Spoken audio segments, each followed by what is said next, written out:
Nous allons maintenant entendre Jean-Baptiste Fresso, qui est lui aussi chargé de recherche au CNRS, membre du groupe de recherche sur l'histoire environnementale et maître de conférence à l'Imperial College de Londres. Jean-Baptiste Fresso a des... Vous n'êtes plus peut-être? Non, je suis au CNRS. Ah, pardon, c'était dans ma documentation. Bien.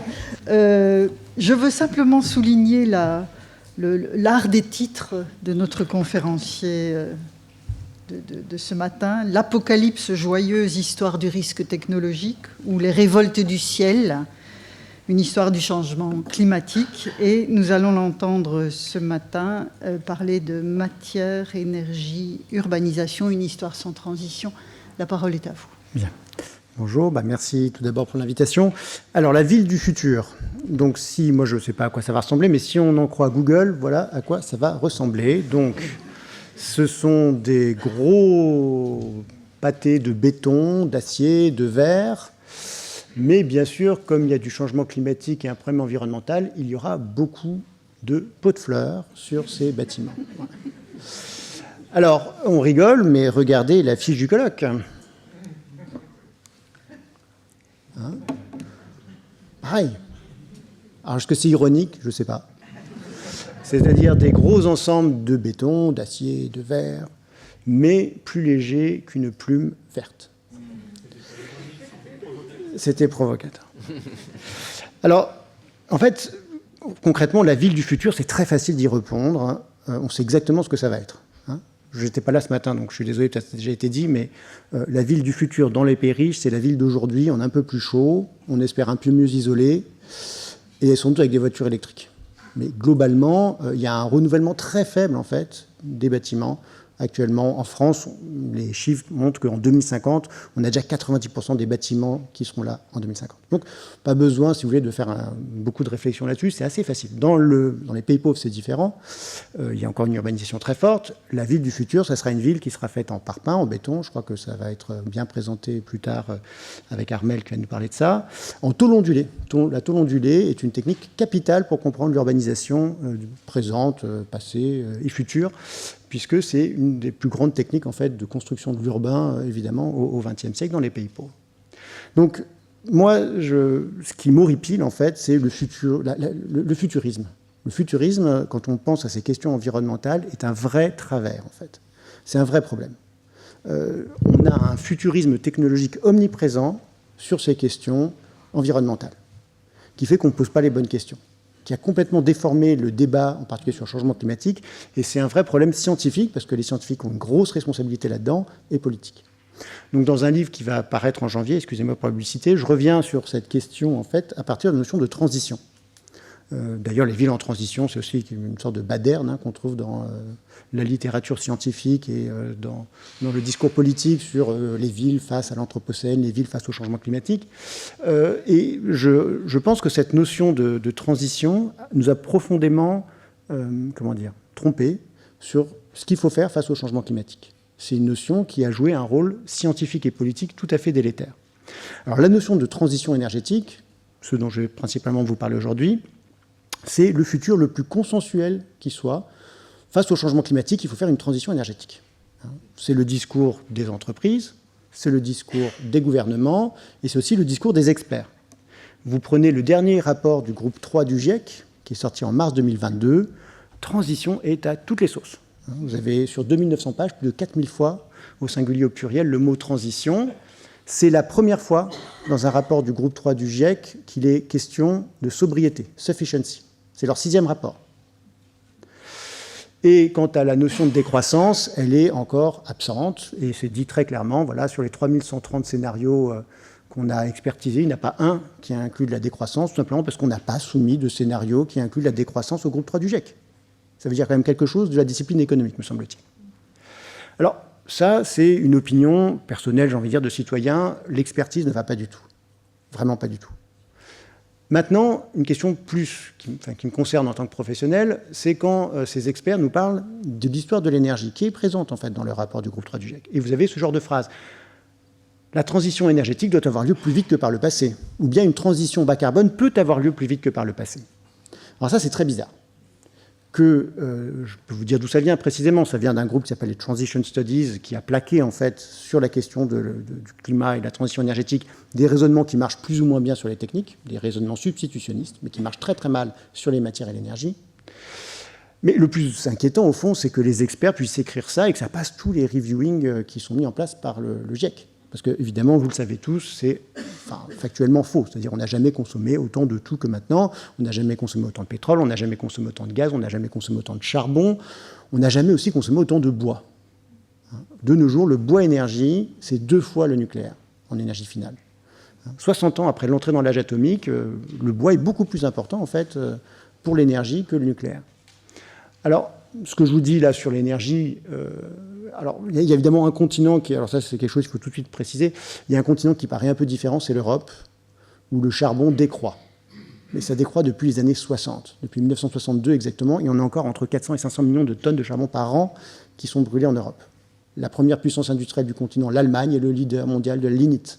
Et puis surtout, l'Europe dépend massivement du charbon pour son mode de vie. Si vous prenez les biens produits et qu'on importe, donc produits à l'étranger et qu'on importe, en fait, ça change absolument tout du calcul. En France, on est en gros, on est à peine 150 kg de charbon par an par habitant en empreinte nationale. En empreinte globale, on passe à 1 tonne par an par habitant. Donc on est à 70 millions, ça fait 60 millions de Français, ça fait 70 millions de tonnes de charbon par an par habitant. On n'est pas si loin du maximum d'extraction de 1962, où on était à 80 millions de tonnes de charbon par an.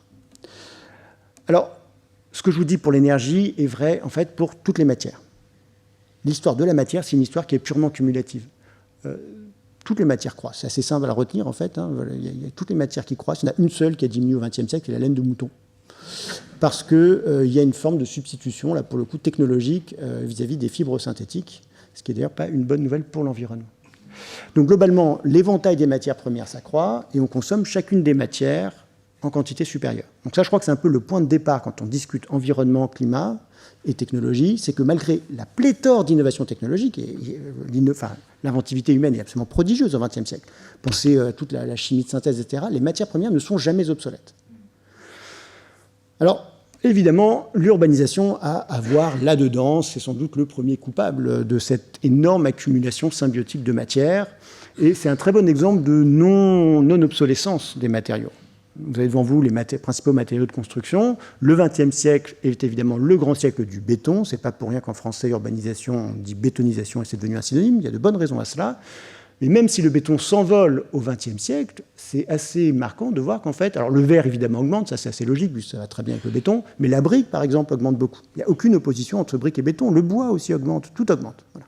Les matières ne sont jamais obsolètes, en particulier les matières de construction des bâtiments, parce que tout ça fonctionne de manière parfaitement symbiotique. Le béton est très utile pour faire les grandes infrastructures routières, les ponts, etc., qui vont desservir des maisons qui peuvent être construites avec une infrastructure en béton, enfin du gros œuvre en béton, mais à l'intérieur, on va mettre des briques, on va mettre du bois, on va mettre tous les autres matériaux, en fait. Donc tout ça fonctionne de manière parfaitement symbiotique et accumulative. Donc ça représente la même chose, voilà les stocks, toute la matière qu'on a stockée sur la planète au XXe siècle, et évidemment les agrégats, le béton, l'asphalte, le bois, les briques, c'est l'essentiel en vérité, donc c'est ce dont on parle aujourd'hui, c'est l'essentiel de l'accumulation matérielle au XXe siècle. Alors pourquoi on n'arrête pas de parler de transition ? Alors certes, il faut la faire advenir, bien sûr, mais les historiens ont un rôle dans cette affaire. Les historiens ont entretenu une vision aberrante des dynamiques énergétiques et matérielles. Vous prenez les grands livres d'histoire de l'énergie qu'on cite, qu'on enseigne aux étudiants, ils racontent des choses très bizarres. Pourquoi ils racontent des choses très bizarres ? Parce qu'ils s'intéressent au nouveau à chaque époque. Ça, c'est un point qui avait été bien souligné par un grand historien technique qui s'appelle David Edgerton. Les historiens techniques ont tendance, d'ailleurs, de même que le débat public en général, on se focalise sur le nouveau à chaque époque. En ce moment, on n'arrête pas de parler d'intelligence artificielle comme si l'intelligence artificielle était hyper importante pour notre monde, alors qu'objectivement, elle n'a encore qu'un rôle tout à fait mineur. On s'en fiche complètement en vérité. Donc, le problème, c'est qu'on se focalise sur le nouveau à chaque époque, et les historiens ont fait la même chose. Si vous prenez les grandes histoires de l'énergie, vous avez des premiers groupes de chapitres qui vont parler de bois, d'hydraulique, le 19e siècle, le charbon et la machine à vapeur, le 20e siècle, le pétrole, le nucléaire, très peu sur le gaz. Mais une histoire très phasiste, avec des grands basculements de systèmes techniques dans les autres. Et cette histoire, elle laisse passer en fait l'essentiel de l'histoire. Tout simplement parce qu'au XIXe siècle, les renouvelables progressent prodigieusement. l'éolien se développe prodigieusement au XIXe siècle, là, avec la marine et l'éolien terrestre, qui est un truc massif aux États-Unis, en Amérique en général. L'hydraulique, évidemment, se développe prodigieusement, ça c'est plus connu, l'industrialisation repose énormément sur l'hydraulique jusqu'à la fin du XIXe siècle dans la plupart des pays, en fait. Et le cas anglais est un cas très bizarre. Et d'ailleurs, même en Angleterre, l'hydraulique progresse, en fait. Donc, sans parler de la force musculaire humaine qui, évidemment, augmente énormément au XIXe et encore au XXe siècle. Donc, ce biais-là fait que, par exemple, les historiens de l'énergie parlent assez peu du charbon à la fin du XXe siècle et au début du XXIe siècle, alors que c'est en ce moment qu'on en consomme le plus dans l'histoire.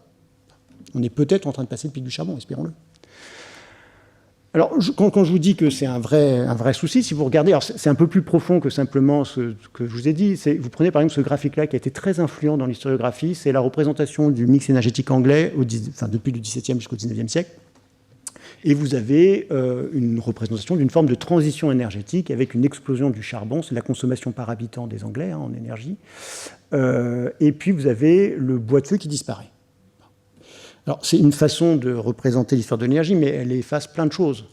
Pour extraire le charbon dont les historiens sont si friands, il faut énormément de bois.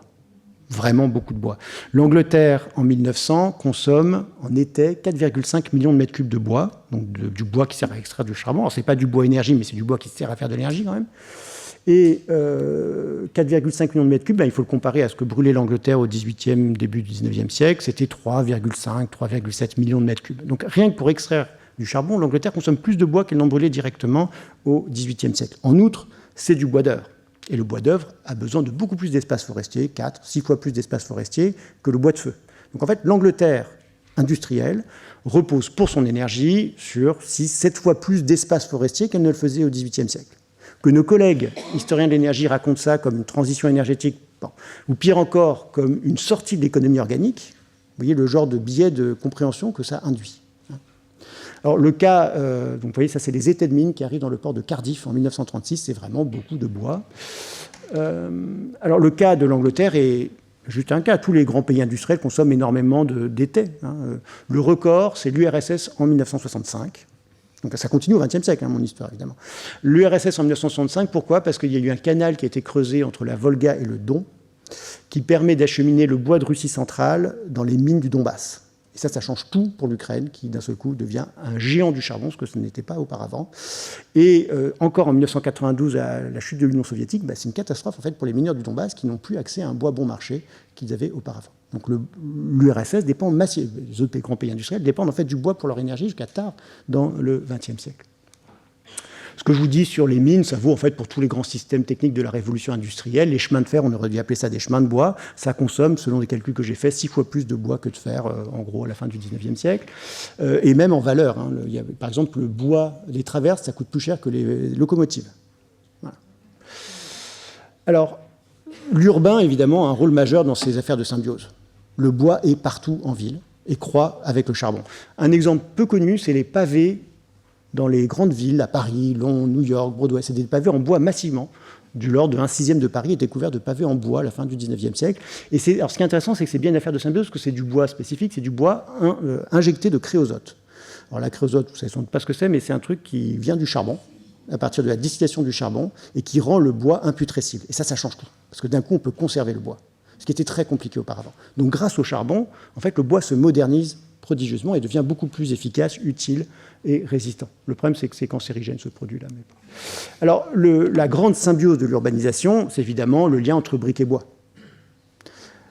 Des calculs qui sont faits par des ingénieurs, ils disent en fait, quand on passe d'une maison en bois à une maison en briques, en fait, on consomme encore 3/5 du bois par rapport à une maison en bois quand on fait une maison en briques. Parce qu'il y a la charpente, il y a les huisseries, il y a du plancher, etc. Bon. Et donc, c'est assez facile de suivre en fait l'explosion de la consommation de bois dans les pays industriels tout au long du 19e et du 20e siècle. C'est collinéaire avec les briques. Et les briques, c'est du charbon. En gros, pour faire une tonne de briques, il faut 300-400 kilos de charbon. Donc ça fait, en gros, l'image que vous pouvez retenir, c'est que les villes industrielles pèsent autant en CO2 dans l'atmosphère que sur Terre, que sur le sol. Uniquement à cause de la cuisson des briques. Alors, cette affaire de symbiose énergétique, ça marche pour toutes les autres énergies et matières. Si vous prenez l'idée qu'il y a une transition du charbon au pétrole, qu'on trouve vraiment dans l'historiographie, je vous assure, c'est bizarre, mais c'est évidemment ridicule, puisque le pétrole, ça sert à faire avancer des voitures. Et pour faire des voitures dans les années 30, 40, il faut énormément de charbon. Il en faut encore beaucoup d'ailleurs de nos jours. Pour faire une voiture dans les années 30, Ford avait besoin de 7 tonnes de charbon, c'est-à-dire à peu près autant en masse que le poids du pétrole que cette voiture brûlerait dans toute sa durée d'existence. Il y a des calculs qui sont faits. Dans les années 30, chaque tonne de pétrole consommée induisait 2,5 tonnes de charbon de consommation induite.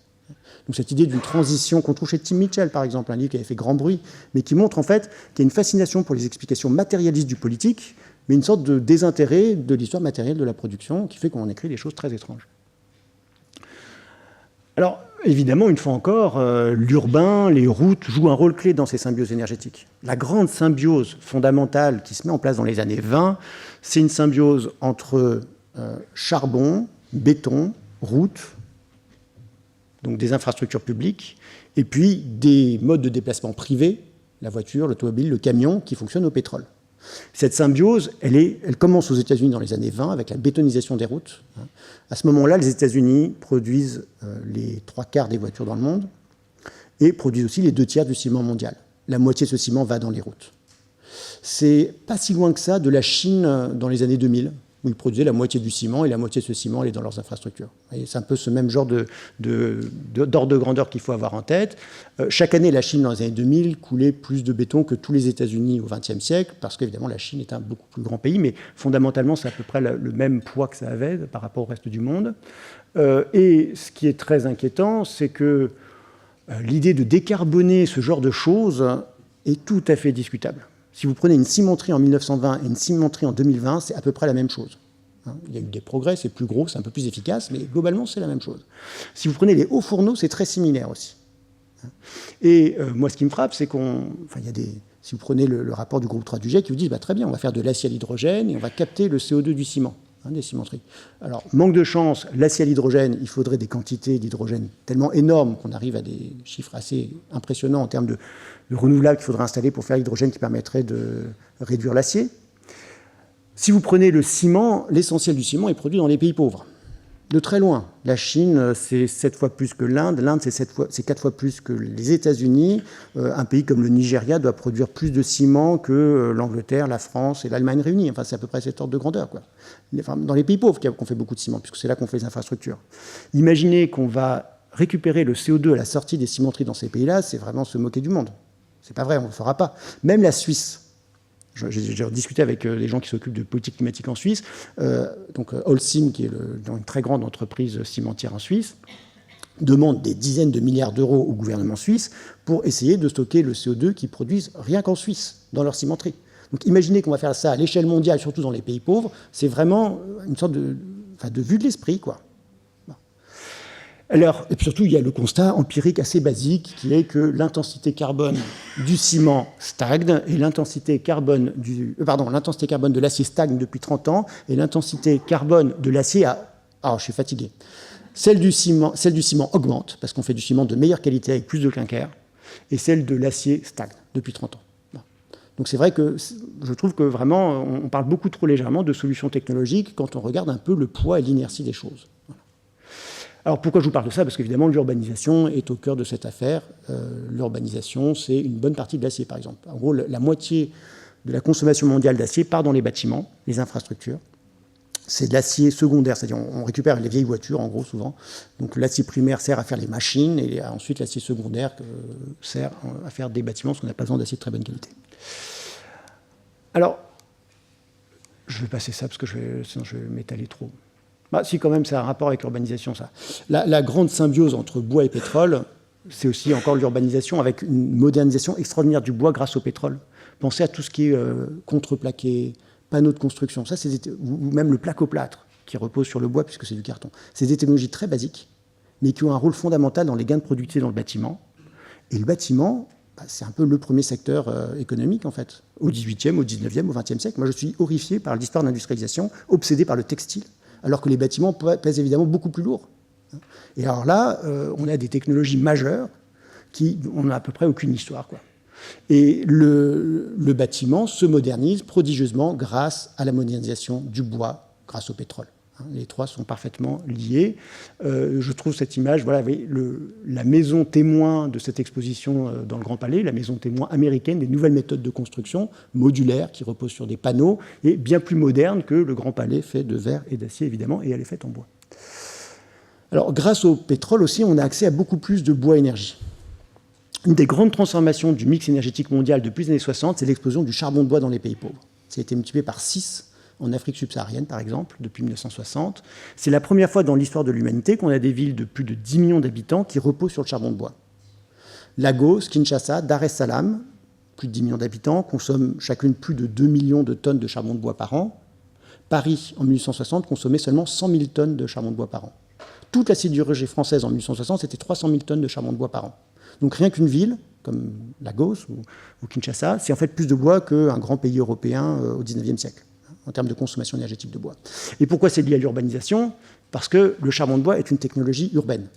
À l'inverse du bois qui se transporte mal, le charbon de bois se transporte bien. On peut le mettre dans des sacs qu'on peut charger sur des camions. Et grâce aux camions, en fait, ces grandes villes peuvent s'approvisionner en charbon de bois sur des aires d'approvisionnement qui n'ont rien à voir avec ce que Paris pouvait faire en 1860. On va chercher du charbon de bois à plusieurs milliers de kilomètres dans la forêt du bassin du Congo. C'est des choses qui sont évidemment très liées à la disponibilité du camion. Et puis, cette transformation-là, elle a aussi lieu dans les pays riches. C'est nettement moins connu parce que ça a eu lieu dans la production, mais il faut savoir que de nos jours, le bois est de très loin, la première énergie renouvelable dans les pays riches. On n'arrête pas de parler de solaire et d'éolien, mais en fait, les 2/3 des énergies renouvelables, c'est le bois. Dans les pays d'Europe. Hein. Donc ça, vous avez à gauche les États-Unis, et à droite l'Europe, je ne l'ai pas mis, c'est des calculs que j'ai fait à partir de leur base de données. Donc vous avez, par exemple, moi ce que j'adore, c'est les liqueurs noires de l'industrie papetière. Chose dont personne ne se préoccupe, mais les liqueurs noires de l'industrie papetière, en gros, quand vous faites du papier, vous avez la cellulose qui sert à faire la partie dure du papier, et puis la lignine, on l'a balancée dans les rivières jusque dans les années 60. Puis à partir des années 60, les industriels s'équipent d'unités qui permettent de récupérer l'énergie contenue dans la lignine. L'industrie papetière est tellement énorme. C'est en fait la plus grande industrie chimique, en fait, l'industrie du papier. C'est colossal. C'est le 4e consommateur industriel d'énergie après la sidérurgie, la cimenterie et toute l'industrie chimique entièrement réunie. Donc ça pèse énormément lourd. Rien que la valorisation énergétique de ce résidu, en fait, ça fait exploser le bois énergie dans l'économie.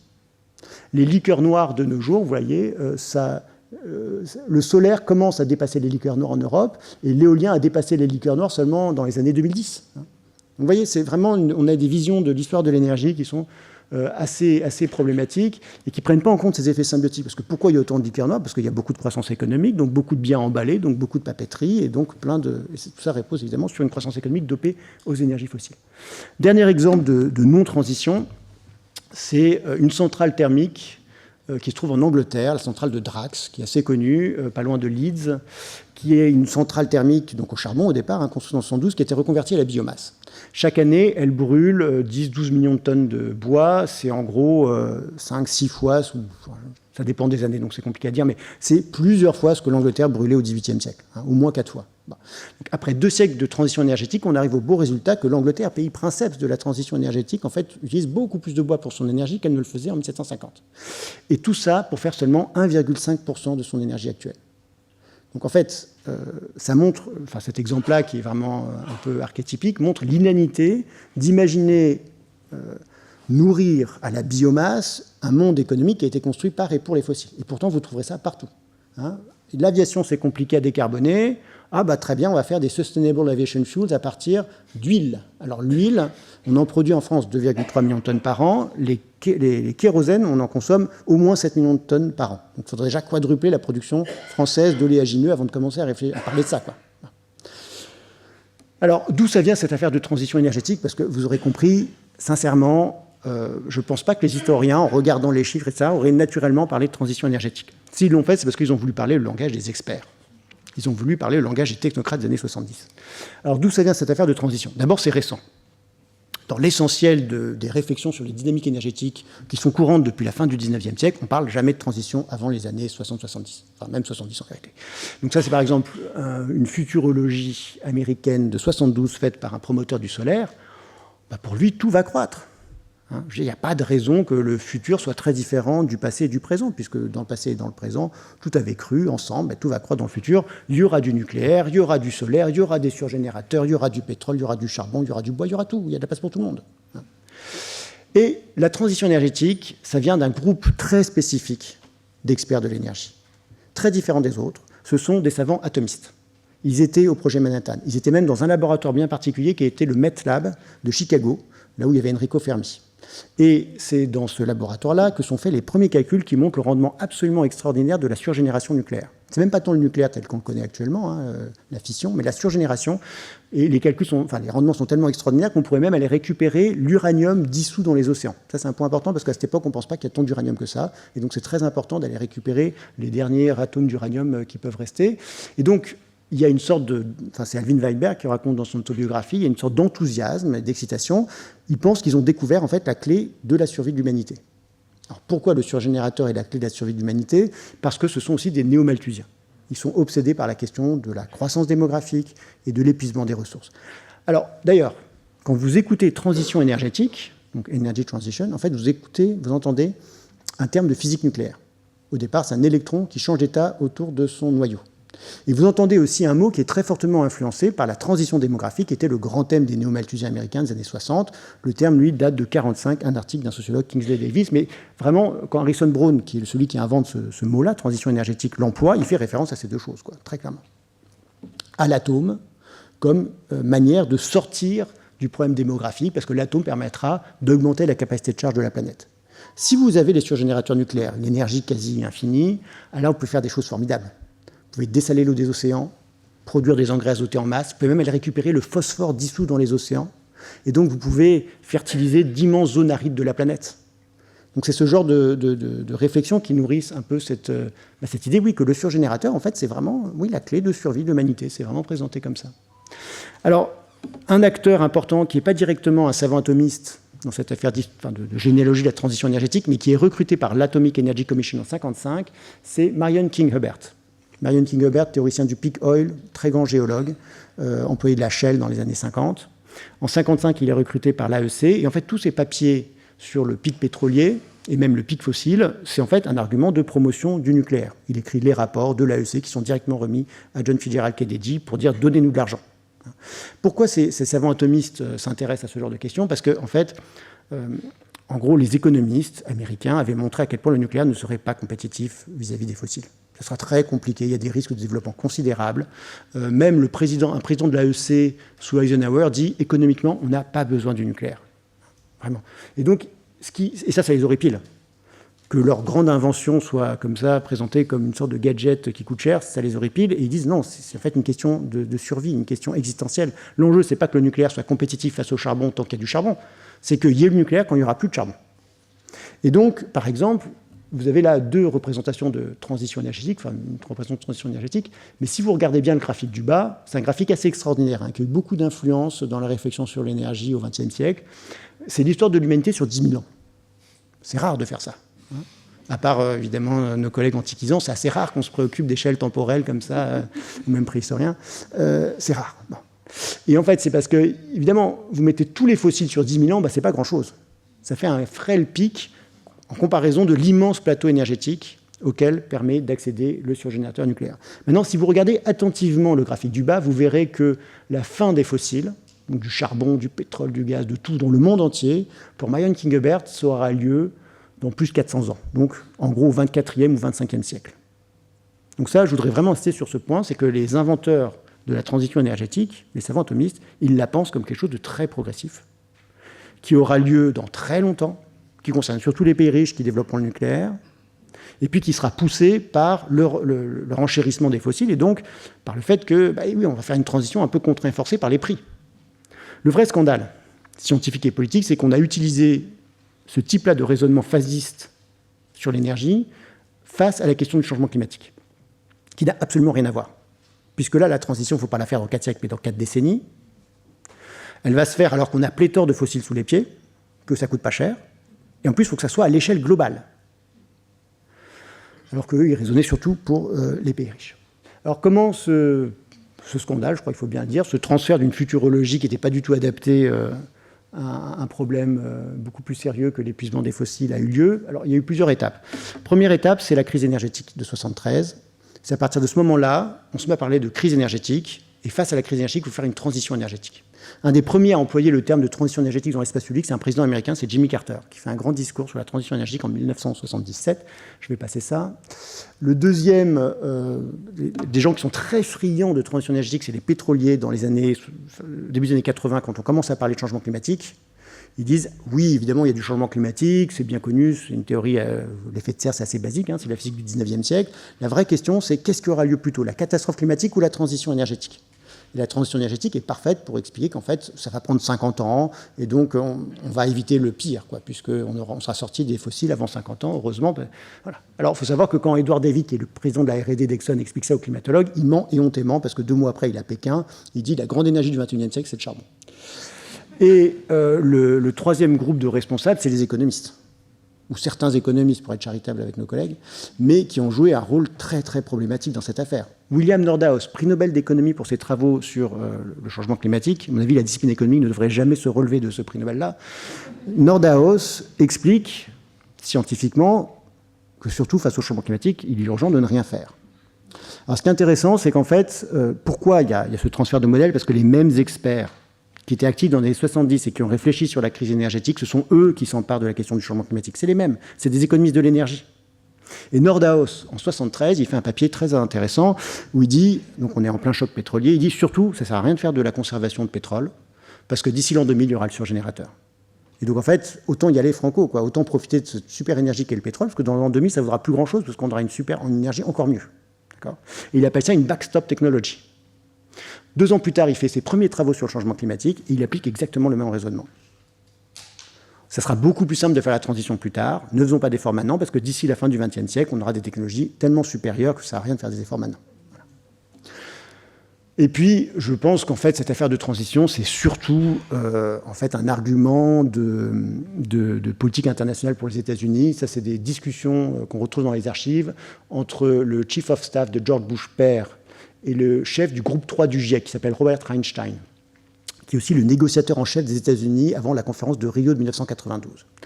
Et c'est très éclairant, je trouve, parce que John Sununu lui dit, bon, alors qu'est-ce qu'on fait avec cette affaire de changement climatique? Tout le monde nous fait les gros yeux, parce qu'évidemment, les États-Unis sont de loin les premiers émetteurs.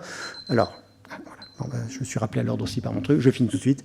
Il lui dit, on ne se donne pas d'engagement chiffré, on ne va pas se lier les mains. 2, pas d'argent. Jamais on va compenser les dommages liés au changement climatique s'il y en a.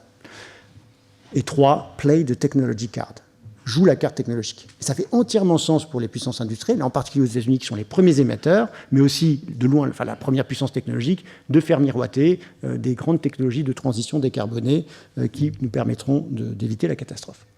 Voilà, donc je conclus en disant, bah, vous voyez, ça c'est ce que les experts prospectivistes, c'est-à-dire pas ceux qui font des scénarios net zéro pour faire plaisir à tout le monde, mais ceux qui regardent un petit peu les dynamiques actuelles, voient sur le pétrole, le gaz, le charbon.